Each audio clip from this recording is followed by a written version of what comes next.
Students, good morning to all of you. Okay, last time आपण डिस्कचे moment of इनर्शियाचे फॉर्म्युले नंबर ऑफ फॉर्म्युले बघितलेले होते अबाउट डिफरंट ऍक्सेस. ओके, आता डिस्क रिलेटेड आणखी काही कन्सेप्ट म्हणजे फॉर एक्झाम्पल इथं सपोज सेमी सर्क्युलर डिस्क असेल या पद्धतीनं. If there is a semi circular disc like this. Okay, तर पूर्ण डिस्क असू दे नाहीतर हाफ डिस्क असू दे, मोमेंट ऑफ इनर्शियाचा फॉर्म्युला चेंज होत नाही. म्हणजे या सेमी सर्क्युलर डिस्कचा मास एम आणि याची रेडियस किती असेल, आर असेल आणि ऍक्सिस तोच असेल. म्हणजे axis passing through centre perpendicular to its plane हा फर्स्ट ऍक्सिस असेल, axis is along the diameter असेल, हा सेकंड ऍक्सिस असेल. तर फर्स्ट ऍक्सिस भोवतीचा आपण फॉर्म्युला बघितलेला आहे, तो फॉर्म्युला काय आहे, दॅट इज mr²/2. बरोबर आहे ना. डिस्कची moment of inertia about an axis passing through its centre and perpendicular to its plane mr²/2. आणि सेकंड ऍक्सिस म्हणजे त्या डिस्कचा डायमीटर आहे, मग त्याचा किती येणार आहे, mr²/4 येणार, mr²/4. ओके, म्हणजे कंप्लीट डिस्क असू दे नाहीतर सेमी सर्क्युलर डिस्क असू दे किंवा त्याचा एक सिगमेंट जरी असला, for example suppose complete disc नाहीये तर त्या डिस्कचा एक सिगमेंट आहे लाईक दिस. ओके, थीटा अँगलचा एक सिगमेंट आहे आणि या सिगमेंटचं मास एम आहे आणि या सिगमेंटची रेडियस किती आहे, आर आहे सपोज. तर वन्स अगेन ऍक्सिस कुठला घेतोय त्याच्यावर सगळं डिपेंडेंट आहे. पुन्हा एकदा ऍक्सिस कसं आहे बघा, passing through centre and perpendicular to its plane. तर या ऍक्सिस भोवती मोमेंट ऑफ इनर्शिया म्हणजे इथं जो ऍक्सिस दाखवलेला आहे या ऍक्सिस भोवती moment of inertia once again येणार आहे mr²/2. mr²/2 म्हणजे या सेगमेंटचं मास एम असेल, रेडियस आर असेल आणि axis is passing through centre perpendicular to its plane असेल तर मोमेंट ऑफ इनर्शियाचा फॉर्म्युला येतो वन्स अगेन mr²/2. सपोज याच्यामध्ये क्वेश्चन असा विचारला की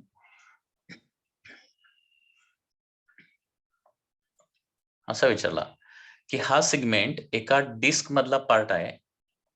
okay, this is the segment which is the part of the disc having mass M, म्हणजे संपूर्ण डिस्कचं मास एम दिलेला असेल सपोज, आणि त्याच्यामधला थीटा अँगलचा आपण एक सिगमेंट घेतला, याला काय म्हणणार आपण, सिगमेंट असं म्हणणार.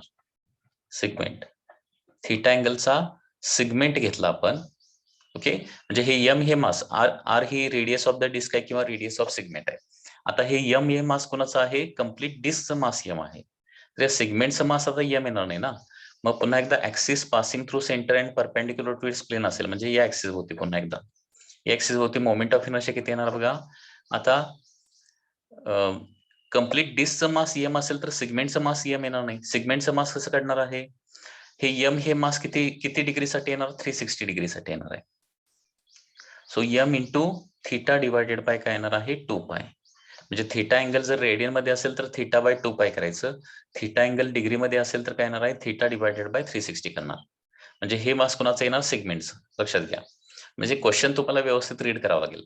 सिगमेंटचं मास एम, त्या सिगमेंटचं मास एम दिलेलं असेल तर mr²/2, परंतु एका डिस्कचं मास एम आहे आणि त्याच्यामधला थीटा अँगलचा आपण सिगमेंट काढला तर त्या सिगमेंटची मोमेंट ऑफ इनर्शिया विचारली तर त्या सिगमेंटचं मास तुम्हाला काढावं लागेल. आणि सिगमेंटचं मास कसं काढणार आहे, तर 2π अँगल साठी मास एम असणार आहे किंवा 360 डिग्री साठी मास एम. तर थीटा साठी किती, तर एम इंटू θ/360 तरी करायचं किंवा एम इंटू θ/2π तरी करायचं. हे मास होणार into once again r² divided by 2, असा फॉर्म्युला हा होणार आहे. Next, moment of inertia of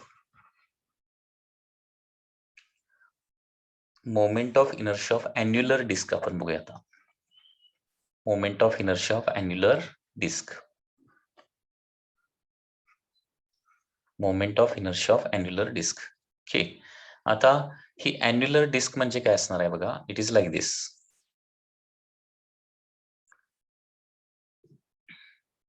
So this is a simple disk which is having hole at the center.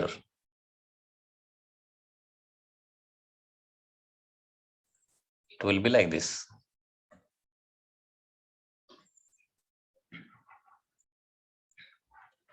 याला आपण काय म्हणणार आहे, अन्युलर डिस्क किंवा अनेक वेळा याला काय म्हणलं जातं, वॉशर असं म्हटलं जातं. वॉशर एखादा नट किंवा बोल्ट जर फिट करायचा असेल, बोल्टवर नट फिट करायचा असेल तर अशा प्रकारचे आपण त्याच्या खाली एक चकती ठेवते माहिती आहे ना, चकती, त्याला काय म्हणतो, वॉशर असं म्हणतो किंवा अॅन्युलर डिस्क असं म्हणतो. तर याची इनसाइड रेडियस सपोज काय आहे, स्मॉल आर आहे, आणि आउटसाइड रेडियस सपोज काय आहे, कॅपिटल आर आहे. Inside radius is small R, outside radius is capital R, आणि अॅन्युलर डिस्कचं मास एम आहे. तर पुन्हा एकदा ऍक्सिस कुठला आहे ते इम्पॉर्टंट आहे. Axis is passing through centre of mass perpendicular to its plane. Okay, suppose हा ऍक्सिस नंबर 1 आहे. तर या ऍक्सिस नंबर 1 भोवती मोमेंट ऑफ इनर्शिया किती येते, m बाय 2. ऍक्च्युअली पूर्ण डिस्कचा फॉर्म्युला काय असतो, mr²/2 ना. तर m बाय 2 सेपरेट करायचं आणि काय करायचं आहे, r² प्लस r² असा फॉर्म्युला हा येणार आहे. म्हणजे r² मायनस r² येणार नाही, म्हणजे तिथलं मास निघून गेले म्हणून. ऍक्च्युली हे मास m म्हणजे कोणाचं आहे, या अॅन्युलर पार्टचं आहे, बाहेरच्या पार्टचं, मधल्या पार्टचं काढून टाकल्यानंतरचं मास आहे. I1 is equal to m by 2 काय येणार आहे, r² प्लस r² येणार आहे. याचं आपण डेरिव्हेशन करू शकतो. ओके, याच्यासाठी आपल्याला एक नवीन कन्सेप्ट स्टडी करावी लागणार आहे, that is moment of inertia of the removed part. Okay, moment of inertia of solid with cut part. म्हणजे एखाद्या सॉलिड मधला आपण छोटासा पोर्शन रिमूव्ह केला तर त्याची मोमेंट ऑफ इनर्शिया कशी काढायची, ही कन्सेप्ट याच्यानंतर आपण स्टडी करणार आहे. त्यावेळी याचं तुम्हाला प्रूफ मिळू शकते तिथं. तर moment of inertia about this axis, कुठला axis, passing through once again centre of mass and perpendicular to its plane. या ऍक्सिस भोवती मोमेंट ऑफ इनर्शियाचा फॉर्म्युला असतो m by 2 in bracket r² plus r² असणार आहे. r² मायनस r² मात्र येणार नाहीये. सिमिलरली अबाउट डायमीटर, कोणीही जर एखाद्याने विचारलं moment of inertia about diameter of the annular disc, okay, so this is the second axis which is along the diameter. तर या ऍक्सिस भोवती किती येणार आहे, नेहमीप्रमाणे अलॉंग द डायमीटर पूर्ण डिस्कचा किती असतो, mr²/4 असतो, mr²/4. तर त्याच्याऐवजी काय करायचं, m/4 कॉमन काढायचं आणि ब्रॅकेटमध्ये काय येणार आहे, r² प्लस r² येणार आहे. फॉर्म्युले तेच पुन्हा रिपीट होतात, थोडस त्याच्यामध्ये मॉडिफिकेशन होते. So this is the moment of inertia of the annular disk. Okay, याचं प्रूफ कसं करता येईल माहितीये का, कम्प्लीट डिस्कचं मास मायनस काय करायचं आहे, सेंट्रल पार्टचं मास काय करायचं आहे, त्याच्यामध्ये काढून टाकायचं आहे. याच्यावरून तुम्ही ते कॅल्क्युलेशन करू शकता. पूर्ण डिस्कची मोमेंट ऑफ इनर्शिया मायनस कॅव्हिटीची मोमेंट ऑफ इनर्शिया केल्यानंतर, आतली जी कॅव्हिटी आहे ती मायनस केल्यानंतर आपल्याला हा फॉर्म्युला मिळणार. अदरवाइज इंटिग्रेशन देखील आपण हे सॉल्व्ह करू शकतो. इंटिग्रेशन म्हणजे डिस्कची मोमेंट ऑफ इनर्शिया आपण कशी काढली होती, एक रिंग घेतली होती, बरोबर आहे ना. त्या रिंगची मोमेंट ऑफ इनर्शिया काढली आणि त्या रिंगची मोमेंट ऑफ इनर्शिया काढल्यानंतर त्याचं इंटिग्रेशन घेतलं होतं. आता पूर्ण सॉलिड रिंग असताना इंटिग्रेशनची लिमिट काय होते, 0 टू कॅपिटल आर होते. आता इथं त्या रिंगचे लिमिट्स काय येणार इंटिग्रेशनचे, तर small R to capital R. हे इंटिग्रेशन देखील सॉल्व्ह करू शकतो. 2 मेथडनं हा फॉर्म्युला आपण डिराईव्ह करू शकतो. तुम्ही एकदा ट्राय करून बघा. एक म्हणजे पूर्ण डिस्कची मोमेंट ऑफ इनर्शिया मायनस कॅव्हिटीची मोमेंट ऑफ इनर्शिया म्हणजे अँग्युलर डिस्कची मोमेंट ऑफ इनर्शिया, या पद्धतीने काढू शकतो. किंवा दुसरी मेथड कुठली आहे, दॅट इज इंटिग्रेशनची मेथड, की ज्याच्यामध्ये काय करायचं, याच्यामध्ये एक इलेमेंटल रिंग कन्सिडर करायची, जे डिस्कचं आपण डेरिव्हेशन केलेलं आहे तसंच मेन डेरिव्हेशन. सुरुवातीला एक स्मॉल एलिमेंट म्हणजे रिंग घ्यायची, रिंगची मोमेंट ऑफ इनर्शिया काढायची आणि त्याचं इंटिग्रेशन घ्यायचं आहे. इंटिग्रेशनला लिमिट असणार आहे small R to capital R. याच्यावरून हे तुम्ही सॉल्व्ह करू शकताय. ऍक्च्युअली त्या डेरिव्हेशनची म्हणजे बोर्ड किंवा कुठल्याही एक्झामला हे डेरिव्हेशन विचारलं जाणार नाही, पण हे तुम्हाला कसं येतंय हे तुम्हाला माहिती पाहिजे थोडस. ही झाली moment of inertia of annular disc. आता moment of inertia of semi circular disc about its centre of mass. Moment of inertia of semi-circular disk about axis through its center of mass and perpendicular to its plane. Perpendicular to its plane.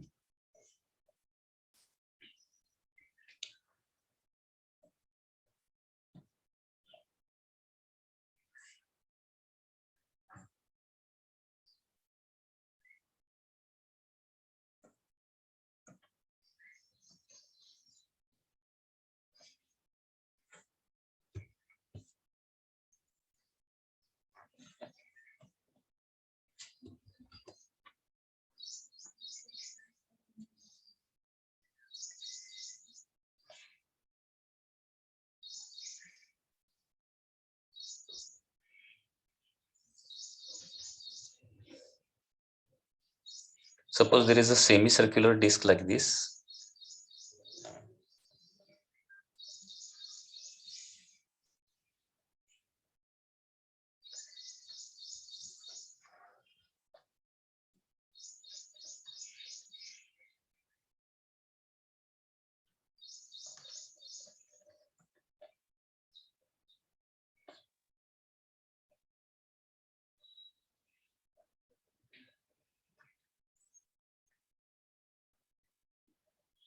Okay, आता या axis भोवती moment of inertia आपल्याला माहिती आहे.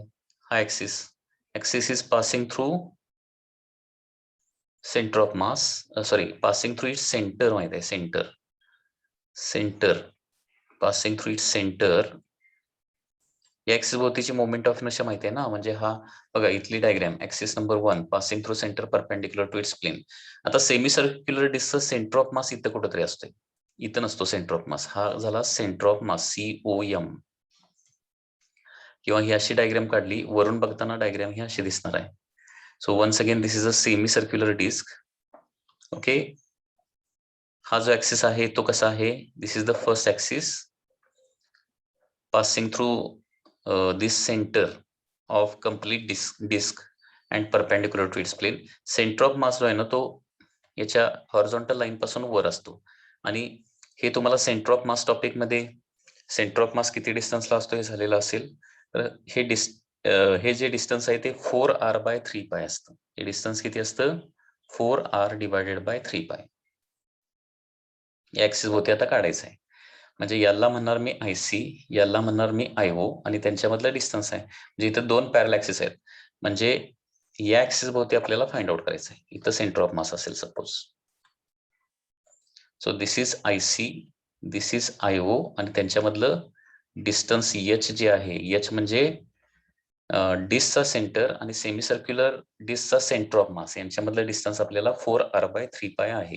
ठीक आहे, हे centre of mass topic मधून डिस्टन्स आलेला आहे, लक्षात घ्या.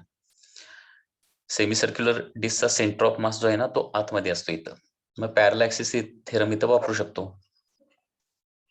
Parallel axis theorem. Parallel axis theorem नुसार काय होणार बघा, IO is equal to IC plus MH². IO is equal to IC plus MH².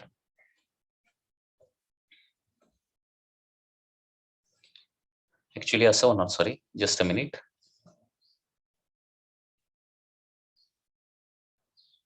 Centre of mass मधून पास होणाऱ्या ऍक्सिस भोवतीची मोमेंट ऑफ इनर्शिया IC म्हणावं लागेल, आणि बाहेरचा ऍक्सिस जो आहे ना तो त्याला IO म्हणावा लागणार आहे. ओके, सेंटर ऑफ मास मधून पास होणाऱ्या ऍक्सिस भोवतीची मोमेंट ऑफ इनर्शिया काय असते, IC असते, आणि बाहेरच्या ऍक्सिस भोवतीची मोमेंट ऑफ इनर्शिया IO. कारण सेंटर ऑफ मास कुठं झालाय आता शिफ्ट, इथं सेंटर ऑफ मास आहे, लक्षात घ्या. This is the centre of mass. मग आता IO ची व्हॅल्यू आपल्याला ऑलरेडी माहिती आहे, लक्षात घ्या. IO ची व्हॅल्यू आहे mr²/2, बरोबर आहे ना.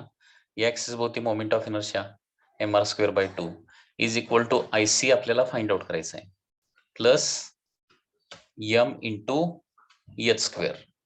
h² म्हणजे काय येणार आहे, 4r/3π². Okay, so IC is equal to काय येणार आहे, mr²/2 plus m into 16r² divided by 9π². Okay, so हे कॅल्क्युलेशन आपल्याला करावं लागेल. म्हणजे टोटल mr² जर कॉमन काढलं, mr² कॉमन काढलं तर ब्रॅकेटमध्ये 1/2 प्लस 16/9π² याचं कॅल्क्युलेशन होणार आहे. So IC is equal to mr² in bracket cross multiplication करूया, 9π² plus 32 divided by 18π². So this is the moment of inertia of semicircular disk about an axis passing through its center of mass and perpendicular to its plane. Okay, या पद्धतीने हे calculation येणार आहे. म्हणजे इथं आपल्याला माहिती काय आहे, IO माहिती आहे आणि IC काढायचं आहे, लक्षात घ्या. आणि IC हा म्हणजे सेंटर ऑफ मास मधून पास होणाऱ्या ऍक्सिस भोवतीची मोमेंट ऑफ इनर्शिया, ती आपल्याला फाइंड आउट करायची आहे. पुन्हा एकदा रिपीट करतो. ओके, आपल्याला काय फाइंड आउट करायचं आहे? Moment of inertia of semi circular disc काढायचा आहे about an axis passing through its centre of mass and perpendicular to its plane. बरोबर. आता centre of mass, semi circular डिस्कचा सेंटर ऑफ मास कुठं असतो? या ठिकाणी असतो. बघा, इथं सेंटर ऑफ मास असतो आतमध्ये, इथं नसतो. हा झाला पूर्ण डिस्क, म्हणजे पूर्ण डिस्क जर असते तर त्याचा सेंटर. ओके, इथं सेंटर ऑफ मास आहे. ठीक आहे. So this is the point of centre of मास. आणि हा पूर्ण डिस्क जर असते तर त्याचा सेंटर आहे. याला ओ पॉइंट असं म्हणणार मी, बाहेरचा पॉइंट. सेंटर ऑफ मासला सी म्हणणार, बाहेरच्या पॉइंटला ओ असं म्हणणार आहे. आता या ऍक्सिस भोवतीची मोमेंट ऑफ इनर्शिया आपल्याला माहिती आहे ऑलरेडी. ओके, दॅट इज पूर्ण डिस्क असू दे नाहीतर सेमी सर्क्युलर डिस्क असू दे, about an axis passing through centre of complete disc. Okay, and perpendicular to its plane. या ऍक्सिस भोवती म्हणजे आयओ ऍक्सिस भोवती मोमेंट ऑफ इनर्शिया माहिती आहे आपल्याला. ती किती असते? mr²/2 असते. mr²/2. म्हणजे आयओ माहिती आहे आणि आयसी आपल्याला फाइंड आउट करायचं इथं. मग पॅरल ऍक्सिस थेरम नुसार काय येणार आहे? IO is equal to IC plus mh² येणार आहे. आणि आयओच्या ठिकाणी व्हॅल्यू काय ठेवणार आहे मी? mr²/2 ठेवणार. आणि आयसी ची व्हॅल्यू आपण कॅल्क्युलेट करणार आहे. mr²/2 is equal to IC plus m in bracket काय येणार आहे? त्यांच्यामधलं डिस्टन्स. आता हे तुम्हाला माहिती पाहिजे की सेमी सर्क्युलर डिस्कचा सेंटर ऑफ मास त्याच्या बेस पासून 4r/3 पायला असतो. ओके, हा एक स्टँडर्ड फॉर्म्युला आहे. सेमी सर्क्युलर डिस्क मध्ये काय होतं? सेंटर ऑफ मास जो आहे ना, तो हॉरिझॉन्टल लाईन पासून किंवा बेस पासून किती डिस्टन्सला असतो? किंवा ओरिजिनल कम्प्लीट, ही जर कम्प्लीट डिस्क असती, त्याचा जो सेंटर असणार आहे त्या सेंटर पासून किती डिस्टन्सला असणार आहे? 4r/3 पायला असणार आहे. ओके, तर या पद्धतीने हे कॅल्क्युलेशन येणार आहे. ओके, हे लक्षात ठेवा.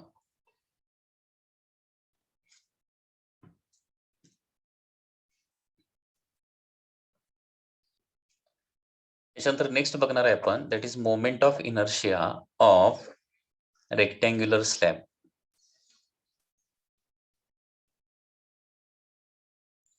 Moment of inertia of rectangular slab.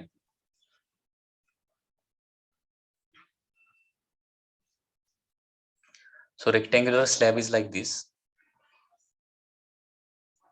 Rectangular slab किंवा rectangular plate आहे, लक्षात घ्या. ही rectangular plate.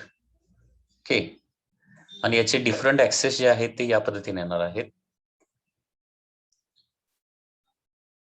So this is the first axis. Okay, this is the second axis. This is the second axis. हे डिफरंट फॉर्म्युले फक्त लक्षात ठेवायचा प्रयत्न करा, आणि फॉर्म्युले कसे लक्षात ठेवायचे ते पण थोडंफार मी सांगतो. This is the second axis. त्याच्यानंतर axis number, this is axis number 1, this is axis number 2. Third axis म्हणजे passing through centre and perpendicular to plane, म्हणजे इनवर्ड आउटवर्ड आहे. हा पॉइंट न फक्त दाखवलाय, सर्कल डॉट न दाखवलाय बघा. थर्ड ऍक्सिस, त्याची लाईन आपल्याला ड्रॉ करता येणार नाही. Okay, third axis. त्याच्यानंतर हा तुमचा काय असेल? फॉर एक्झाम्पल फोर्थ ऍक्सिस असणार आहे. Fourth axis that is passing through edge and parallel to the length. समजा हा असेल तुमचा फिफ्थ ऍक्सिस. ओके, ठीक आहे. आता इथं कुठली कन्सेप्ट वापरायची आहे? रेक्टँग्युलर स्लॅबचा फॉर्म्युला आणि थिन रॉडचा फॉर्म्युला, दोन्ही फॉर्म्युले काय आहेत? सेम आहेत. जर रॉडचे फॉर्म्युले तुम्हाला सगळे पार्ट असतील तर हे फॉर्म्युले ऑटोमॅटिकली पार्ट होतात. बरोबर आहे ना? आता सपोज ही जी रेक्टँग्युलर स्लॅब आहे त्याची लेंथ एल आणि ब्रेड्थ काय आहे? बी आहे. Length L and breadth is B. Length L and breadth is suppose B असेल तर बघा, फर्स्ट ऍक्सिस जो आहे तो कुणाला परपेंडिक्युलर आहे? फर्स्ट ऍक्सिस हा ब्रेड्थला परपेंडिक्युलर आहे. लक्षात येते का? त्याची जी ब्रेड्थ आहे त्याला परपेंडिक्युलर. त्याच्यामुळे फर्स्ट ऍक्सिस होती मोमेंट ऑफ इनर्शिया येणार आहे mb²/12. आठवतोय का रॉडचा फॉर्म्युला? रॉडचा फॉर्म्युला जो आहे ना तोच फॉर्म्युला इथं आलेला आहे. रॉडचा फॉर्म्युला आठवतोय का? बघा, ml²/12 होता. About an axis passing through centre. म्हणजे थोडक्यात दिस इज सिमिलर टू काय असणार आहे? फर्स्ट ऍक्सिस भोवतीची मोमेंट ऑफ इनर्शिया कशाला सिमिलर असणार आहे? जर बी लेनचा रॉड असेल, बी लेनचा रॉड असेल आणि त्याच्या सेंटर ऑफ मास मधून परपेंडिक्युलर टू लेंथ ऍक्सिस जर पास होत असेल तर त्याची मोमेंट ऑफ इनर्शिया ml² ऐवजी mb² येणार.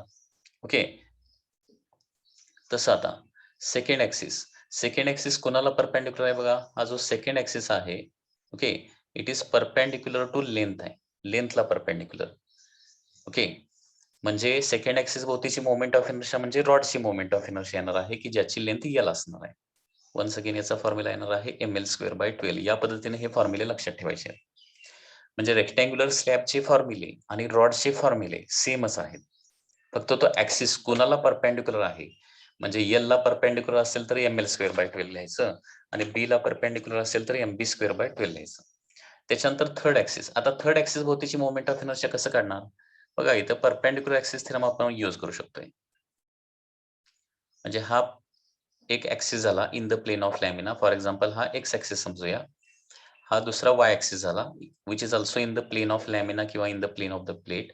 आणि थर्ड ऍक्सिस म्हणजे परपेंडिक्युलर टू प्लेट. ओके, तर बाय परपेंडिक्युलर ऍक्सिस थेरम काय होणार मग,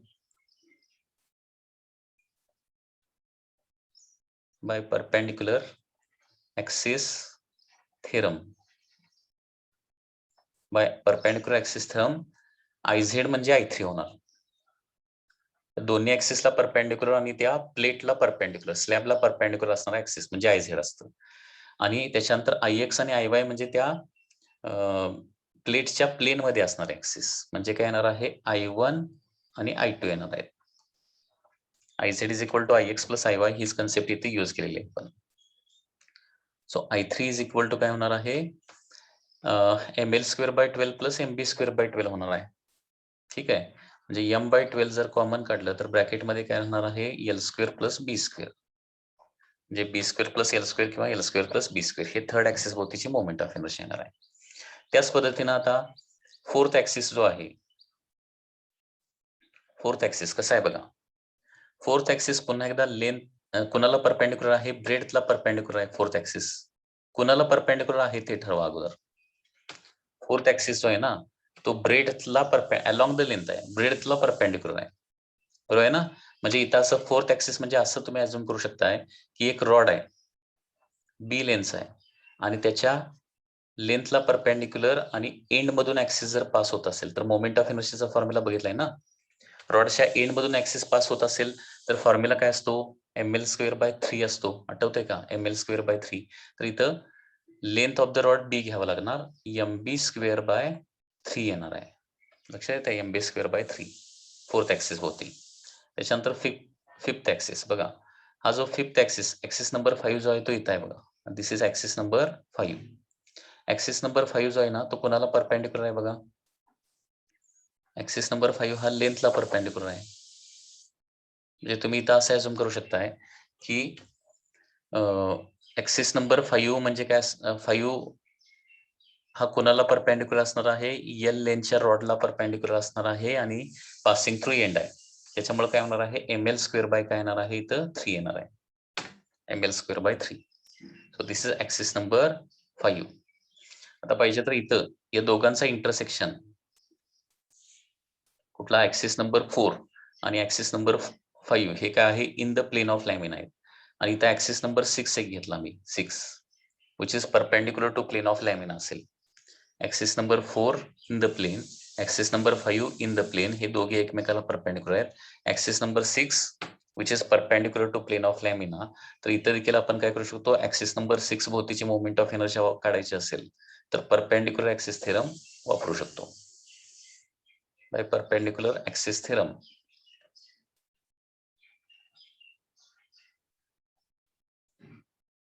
ओके, काय होणार आहे, I6 is equal to I4 plus I5 होणार. म्हणजे I6 is equal to m/3 L² plus B² होणार आहे. तर हे रेक्टँग्युलर स्लॅबचे मोमेंट ऑफ इनर्शियाचे असे फॉर्म्युले आहेत.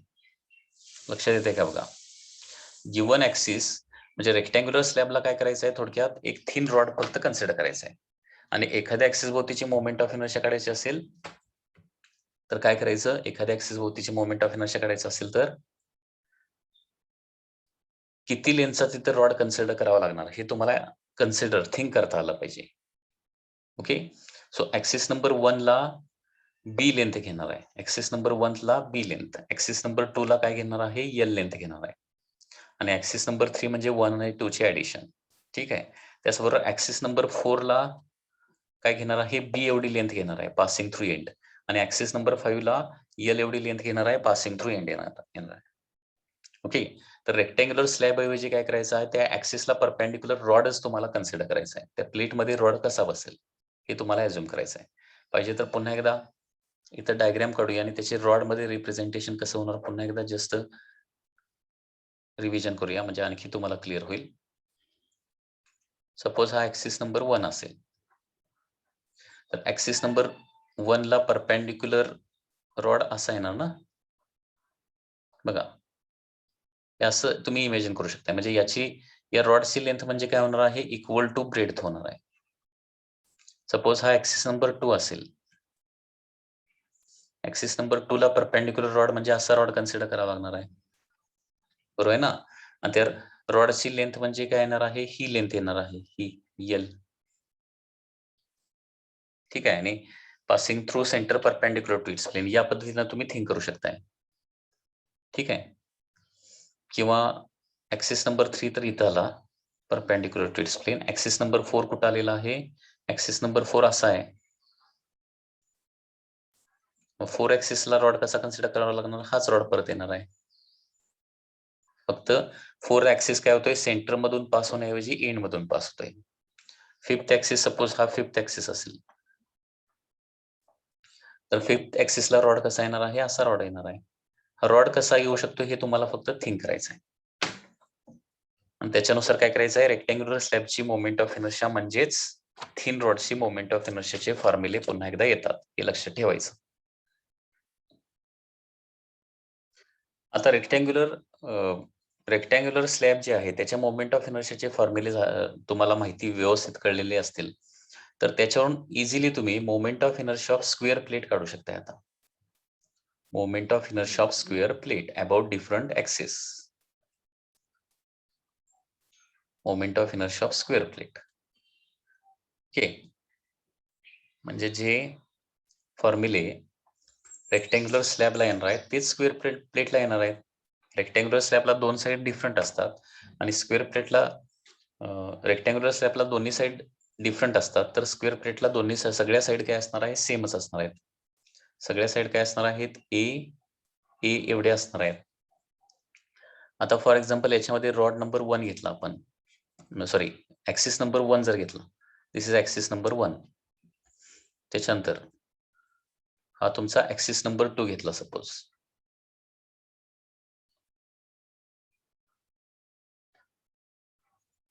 हा ऍक्सिस नंबर 2 घेतला. त्याच्यानंतर हा ऍक्सिस नंबर असा कुठलाही इन द प्लेन कुठलाही तिसरा ऍक्सिस घेतला, थर्ड ऍक्सिस. ओके. तर ऍक्सिस नंबर 1 भोवती किती येणार आहे, ma²/12 येणार. ऍक्सिस नंबर 2 भोवती किती येणार, ma²/12 येणार आहे. ऍक्सिस नंबर 3 भोवती किती येणार आहे, ma²/12 येतं. ma²/12. म्हणजे कुठलाही ऍक्सिस असू दे, हा ऍक्सिस नंबर 3 कुठल्याही डायरेक्शन असा इन द प्लेन असणारा ऍक्सिस आहे, ma²/12. त्याच्यानंतर ऍक्सिस नंबर 4 जो आहे passing through centre perpendicular to its plane असेल, बरोबर आहे ना, इनवर्ड आउटवर्ड, सेंटर मधून पास होणार आणि इनवर्ड आउटवर्ड ऍक्सिस. ओके. तर या ऍक्सिस भोवती किती येणार बघा, moment of inertia about 4th axis, म्हणजे परपेंडिक्युलर ऍक्सिस थेरम वापरावा लागेल. म्हणजे 4th ऍक्सिस भोवतीची मोमेंट ऑफ इनर्शिया म्हणजे फर्स्ट ऍक्सिस भोवतीची moment of inertia plus second axis भोवतीची मोमेंट ऑफ इनर्शिया, म्हणजे ma²/12 प्लस ma²/12 म्हणजे काय होणार आहे, ma²/6 येणार आहे, ma²/6. आणि इन दिस वे बाकीचे इतर कुठलेही ऍक्सिस असेल तर त्या ऍक्सिस भोवतीची मोमेंट ऑफ इनर्शिया तुम्ही फाइंड आउट करू शकताय. ओके. आणखी कुठले ऍक्सिस, फॉर एक्झाम्पल ऍक्सिस इथं असेल, हा ऍक्सिस असेल, असे कुठलेही ऍक्सिस भोवती मोमेंट ऑफ इनर्शिया मग तुम्हाला काढता आली पाहिजे. सगळेच फॉर्म्युले पाठ करायचे नसतात, त्याचं बेसिक अंडरस्टँडिंग लक्षात घ्या. सो ऍक्सिस नंबर हा 5 असेल. आता 5 नंबरच्या ऍक्सिस साठी आपल्याला रॉड कसा कन्सिडर करावा लागेल, असा रॉड कन्सिडर करावा लागणार, त्या ऍक्सिसला परपेंडिक्युलर असणारा रॉड. ओके. स्क्वेअर प्लेट मधला असा येणार आहे. आणि हा ऍक्सिस नंबर 5 कसा कुठून पास होतोय, त्या रॉडच्या एंड पॉइंट मधून पास होतोय. सो ऍक्सिस नंबर 5 भोवतीची मोमेंट ऑफ इनर्शिया येणार आहे, that is M A square by 3 येणार, M A square by 3. Okay, रॉडच्या एंड पॉइंट मधून ऍक्सिस जर पास होत असेल तर मोमेंट ऑफ इनर्शियाचा फॉर्म्युला माहिती आहे ना, एम एल स्क्वेअर बाय 3, त्याच पद्धतीने एम ए स्क्वेअर बाय 3 येणार आहे. ओके, तर या पद्धतीने moment of inertia of square plate तुम्ही काढू शकता. तर हे moment of inertia of square प्लेटचे फॉर्म्युले आहेत. हे सगळे फॉर्म्युले पुन्हा एकदा ही रिपीट व्हिडिओ बघा, एक 2-3 वेळा व्हिडिओ बघितल्यानंतर सगळ्या ऍक्सिस भोवतीच्या मोमेंट ऑफ इनर्शिया तुम्हाला इझिली लक्षात राहतील. हे जास्त डिफिकल्ट नाहीये. ओके, कारण मोमेंट ऑफ इनर्शियाचे फॉर्म्युले अगोदर लक्षात राहणं खूप इम्पॉर्टंट आहे.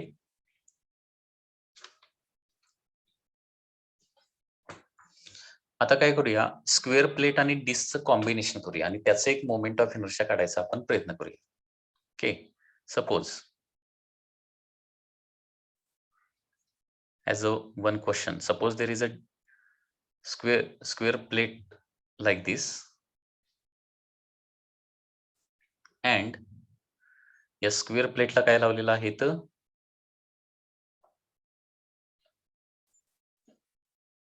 सेमी सर्क्युलर डिस्क लावलेली आहे.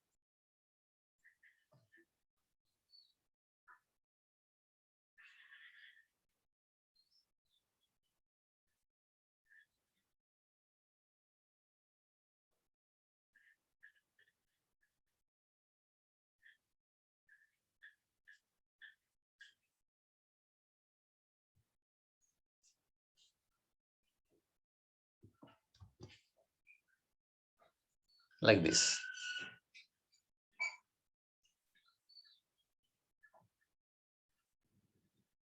अरे हा थर्ड ऍक्सिस कळाला का? थर्ड ऍक्सिस कसाही ऍक्सिस आहे ना, थर्ड ऍक्सिस असा येऊ शकतो किंवा हा असा ऍक्सिस येऊ शकतो. एका स्टुडंटचा डाऊट आहे की थर्ड ऍक्सिस कुठं आहे, तर त्या स्क्वेअर प्लेटच्या प्लेन मध्ये सेंटर मधून पास होणारा कुठला ऍक्सिस, हा पण थर्ड ऍक्सिस असेल, हा पण असू शकतोय थर्ड ऍक्सिस. ओके, किंवा एक्झॅक्टली कॉर्नर मधून पास होणारा असा पण होऊ शकतोय थर्ड ऍक्सिस. त्या प्लेन मध्ये कुठलाही ऍक्सिस घ्या, moment of inertia M A square by 12 येणार स्क्वेअर प्लेटची. ओके,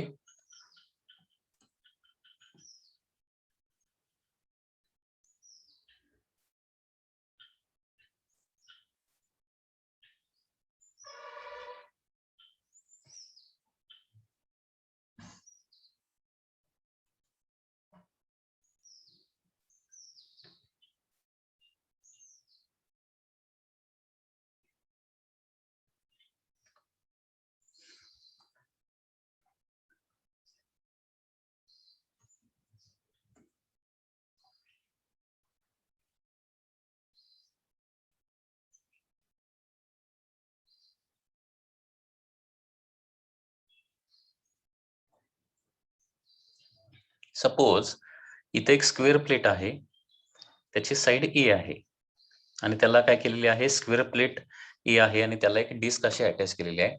तर what is moment of inertia, moment of inertia of following system about axes, different axes. आता डायग्राम मध्येच मी डिफरंट ऍक्सेस दाखवणार आहे, त्याच्यावरून तुम्हाला काढता आले पाहिजे. So for example this is your axis number 1, हा ऍक्सिस नंबर 1 आहे. For example this is axis number 2,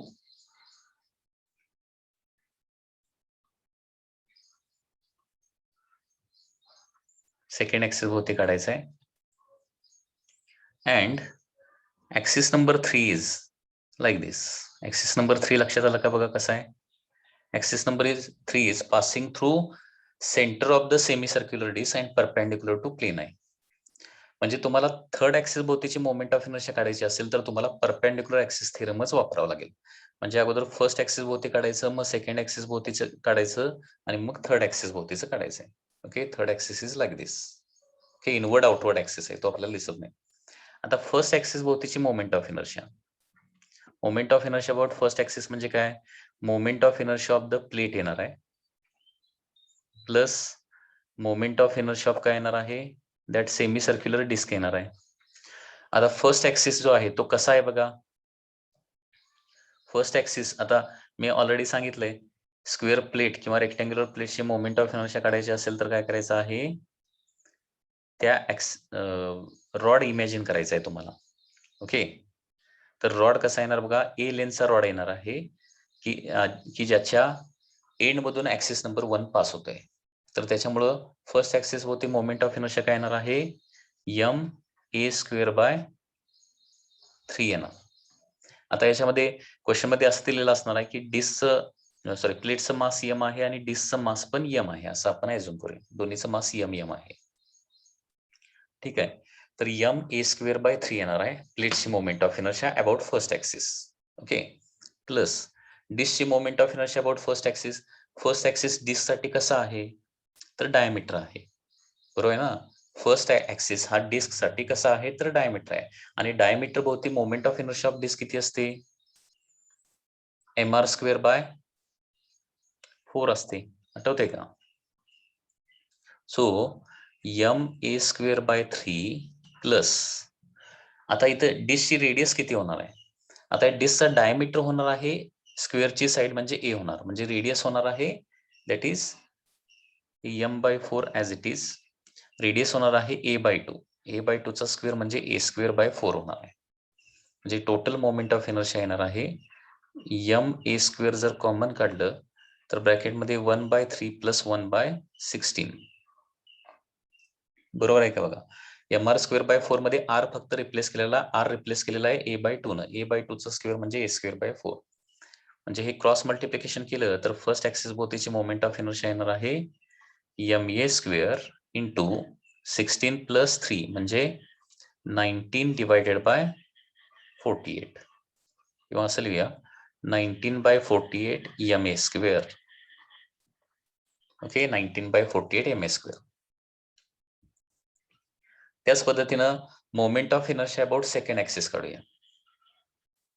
moment of inertia about second axis I2 कसं काढणार आता इथं, तर पुन्हा एकदा मोमेंट ऑफ इनर्शिया ऑफ सुरुवातीला प्लेट येणार आहे, ती अगोदर काढावी लागेल त्या ऍक्सिस भोवती, plus moment of inertia of काय करावं लागेल, डिस्क देखील कॅल्क्युलेट करावं लागणार आहे. तर moment of inertia of plate किती येणार नेहमीप्रमाणे, moment of inertia of plate. आता बघा सेकंड ऍक्सिस जो आहे तो कसा आहे बघा, आता या प्लेटला जर रॉड कन्सिडर करायचं झालं सेकंड ऍक्सिस भोवती, तर हा रॉड असा कन्सिडर करावा लागणार. म्हणजे सेकंड ऍक्सिस जो आहे तो रॉडच्या कुठून पास होतोय, सेंटर ऑफ मास मधून पास होतोय, परपेंडिक्युलर टू लेंथ आहे. म्हणजे या ऍक्सिस भोवती किती असते, एम ए स्क्वेअर बाय 12 असते, माहिती आहे ना, M A square by 12 plus डिस्कचं पुन्हा एकदा ऍक्सिस नंबर 2 म्हणजे हा डायमीटरच होतोय, पुन्हा एकदा diameter in the plane, passing through centre in the plane म्हणजे डायमीटर झाला ना, म्हणजे पुन्हा एकदा येणार आहे एम आर स्क्वेअर बाय 4 म्हणजेच M A square by 12 plus M by 4 as it is. Radius of disc होणार आहे ए बाय 2 त्याचा square A square by 4. So M A square पुन्हा एकदा कॉमन काढलं तर ब्रॅकेटमध्ये राहणार आहे 1/12 प्लस 1/16. ओके, आता पुन्हा एकदा क्रॉस मल्टिप्लिकेशन केलं तर काय होणार आहे, 16 प्लस 12 म्हणजे 28 होणार, divided by 12 into 16. Okay, 16 plus 12 म्हणजे 16 प्लस 28 होत आहे, 16 प्लस 12 28 डिवायडेड बाय 12 इंटू 16. पाहिजे तर याला 4 ने डिवाइड करूया, तर येणार आहे 7/48 7/48 7/48 एम ए स्क्वेअर. बरोबर. आता याच्यानंतर कुठल्या ऍक्सिस होती, थर्ड ऍक्सिस होती मोमेंट ऑफ इनर्शिया काढायची. म्हणजे बघा आता हे तुम्हाला परपेंडिक्युलर ऍक्सिस तर मी इमॅजिन करता आला पाहिजे. ऍक्सिस नंबर 1 हा एक्स ऍक्सिस असेल, ऍक्सिस नंबर 2 हा वाय ऍक्सिस असेल. नेहमी लक्षात ठेवा परपेंडिक्युलर ऍक्सिस मध्ये एक्स ऍक्सिस आणि Y axis in the plane असतात आणि ते एकमेकाला परपेंडिक्युलर असतात, ही कंडिशन आहे महत्वाची. आणि तिसरा ऍक्सिस झेड ऍक्सिस काय कसा असला पाहिजे, त्या प्लेनला परपेंडिक्युलर असला पाहिजे, म्हणजे इनवर्ड आउटवर्ड असला पाहिजे. तर आता काय होणार आहे, by perpendicular axis theorem. By perpendicular axis theorem I3 is equal to काय होणार आहे I1 प्लस I2 होणार आहे. So I3 is equal to first axis भोवती आहे 19/48 ma² प्लस 7/48 ma².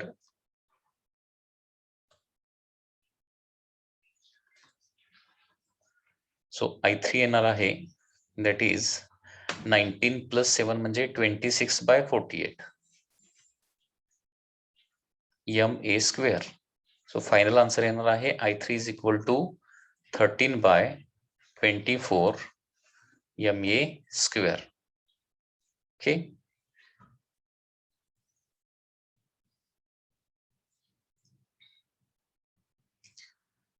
काही स्टुडंटला अजून हे कळलं नाही की r² ला a²/4 न का रिप्लेस केलं. अरे हे बघा,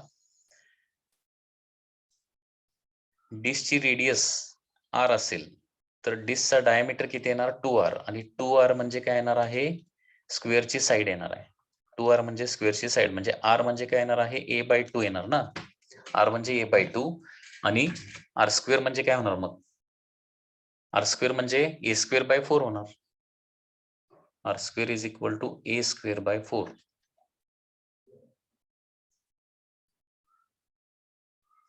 लक्षात आलं का बघा. याच्यानंतर नेक्स्ट आहे moment of inertia of triangular plate. Moment of inertia of triangular lamina किंवा triangular plate. Triangular plate. Moment of inertia of triangular plate.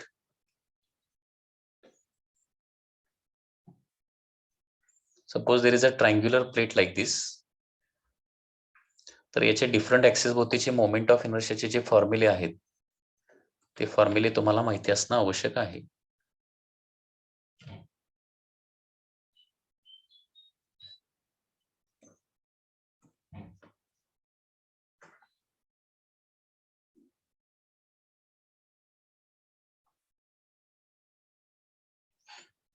So this is the triangular plate.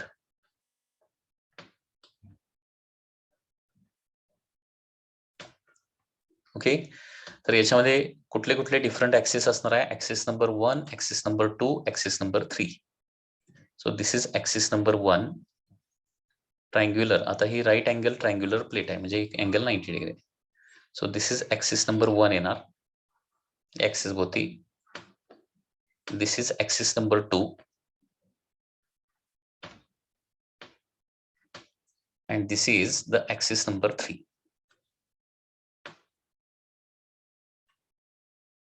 जे सगळे ऍक्सिस जे आहेत ते in the plane of lamina आहेत. जे plain मधलेच तिन्ही axis आहेत. तर हे फॉर्म्युले पाठ करायचे आहेत. फर्स्ट ऍक्सिस भोवती सपोज आता ट्रायंगलची ही साइड ए असेल तर ही साइड बी असणार आहे आणि ही हायपोटेनियस असणार ना √a² + b² असणार आहे. तर फर्स्ट ऍक्सिस भोवती काय होणार बघा. असं इमॅजिन करा की ही जर पूर्ण रेक्टँग्युलर प्लेट असती पूर्ण रेक्टँग्युलर प्लेट तर काय केलं असतं आपण रॉड कन्सिडर केलं असतं ना. म्हणजे थिंक कसं करायचं हे पण तुम्हाला थोडंसं सांगतो बघा. पूर्ण ही ट्रायंग्युलर प्लेट म्हणजे काय असणार आहे पूर्ण रेक्टँग्युलर प्लेटचा हाफ असणार ना.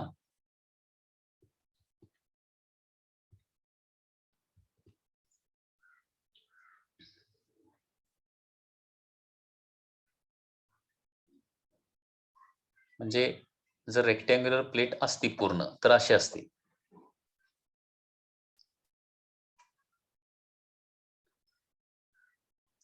बरोबर. मग ऍक्सिस नंबर 1 भोवती काय केलं असतं आपण एक रॉड कन्सिडर केला असता की ज्याची लेंथ किती आली असती ए आली असती. ऍक्सिस नंबर 1 भोवती लेंथ ए आली असती ना. आणि मग ऍक्सिस कसा का पास होतोय बघा passing through end perpendicular to length आणि फॉर्म्युला काय असतो ml²/3 असतो. परंतु मास हाफ झाल्यामुळे डायरेक्टली काय करणार आहे ma²/3 ऐवजी ma²/6 करणार. या पद्धतीने हा फॉर्म्युला थोडासा तुम्हाला इमॅजिन करता येईल. म्हणजे ही पूर्ण रेक्टँग्युलर प्लेट असती तर फॉर्म्युला काय आला असता ma²/3 आला असता फर्स्ट ऍक्सिस भोवती अबाउट फर्स्ट ऍक्सिस. तर एम ए स्क्वेअर बाय 3चं एम एल स्क्वेअर बाय 3चं एम ए स्क्वेअर बाय म्हणजे त्याचं half M A square by 6. त्याच पद्धतीनं सेकंड ऍक्सिस भोवती मग पण तसंच येणार ना. पूर्ण हे आता सेकंड ऍक्सिस भोवतीचा आपण जर रॉड इमॅजिन करायचं झालं तर रॉड असा येणार आहे सेकंड ऍक्सिस भोवती. ओके, की ज्याची लेंथ किती असणार आहे बी असणार. And once again rod is passing through end perpendicular to the length. Okay, तर रॉडची moment of inertia M B square by 3 आली असती, त्याचं half that is M B square by 6. आणि थर्ड ऍक्सिस भोवतीची मोमेंट ऑफ इनर्शिया हा थोडासा वेगळा फॉर्म्युला आहे, हा तुम्हाला पाठ करावा लागेल. That is M by 6 in bracket A square B square divided by A square plus B square येणार आहे. थर्ड ऍक्सिस भोवती मोमेंट ऑफ इनर्शियाचा फॉर्म्युला काय एम बाय 6. हा फॉर्म्युला थोडासा वेगळा फॉर्म्युला आहे, हा फॉर्म्युला फक्त व्यवस्थित पाठ करून ठेवा. M by 6 in bracket A square B square upon A square plus B square. Okay, तर moment of inertia of triangular प्लेटचे एवढे फॉर्म्युले ओके हे पाठ करून ठेवा, लक्षात ठेवा. ओके.